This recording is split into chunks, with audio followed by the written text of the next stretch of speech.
Hey there, and welcome back to the Roomie channel. I'm Zoe, I'm a senior at the University of Pittsburgh, and I'm excited to share with you my tips to have a great student life on campus. So let's dive right in.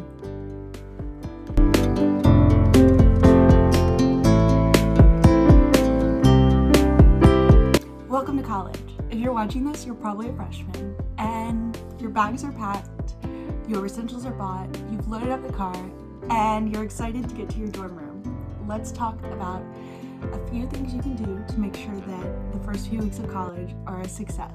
Now, if you're watching this early, it's the perfect time to talk about picking your roommate.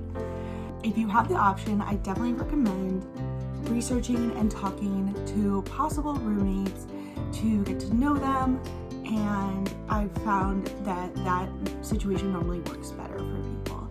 Now, it's important to note that your roommate might not be your best friend, but you want someone you can live with. So be sure to ask the important questions like, when do you go to sleep? Do you wake up to an alarm? Do you listen to music out loud? Do you like it dark or quiet at night? Stuff like that. Like I said, you don't have to be best friends with them, but you do have to live in the same room with them. And if you don't have the option to pick your roommate, be sure to reach out to your assigned roommate as soon as possible, hopefully before you get to campus, so that you can discuss these things like daily habits, bedtime routine, what you want to buy for the dorm, that kind of stuff. This can really set you and your roommate off on the right foot. Once you get to college and move everything into your dorm room, you've met your roommate, and it's time to start meeting your neighbors. As I said, your roommate might not be your best friend. It's great if it works out like that, but just in case, it's important to start to introduce yourself to your neighbors. This way, you have close connections down the hall, you can escape if you need to, or just hang out with friends.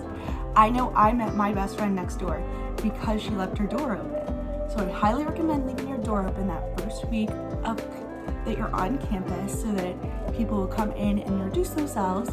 You can go knock on your neighbor's door and just say hi to everyone. Everyone is new, and so it's great to introduce yourself in the hallways or in the elevators and just invite people to do things. Lastly, after orientation week, you're gonna have your first week of classes. This is super important to introduce yourself to people in your classes, especially the people you sit next to. This isn't necessarily about making friends, though I found some of my best friends in classes, but you're going to want to contact these people for help with studying or projects, or maybe even homework. It's great to have connections in your classes, and these could last through all 4 years, especially if they're in the same major as you. The most important thing to remember with your first few weeks at college is to introduce yourself to everyone. You really want to put yourself out there. Every college freshman is in the same situation of being in a new place with new independence and not really knowing anyone. So if you put yourself out there in those first few weeks, you're really gonna find that it's a lot easier the rest of the year. I hope these tips helped you out and that you have a great semester at college. And if you're looking for a roommate, be sure to check out the Roomie app, which will definitely help you to pick a roommate that you'll love.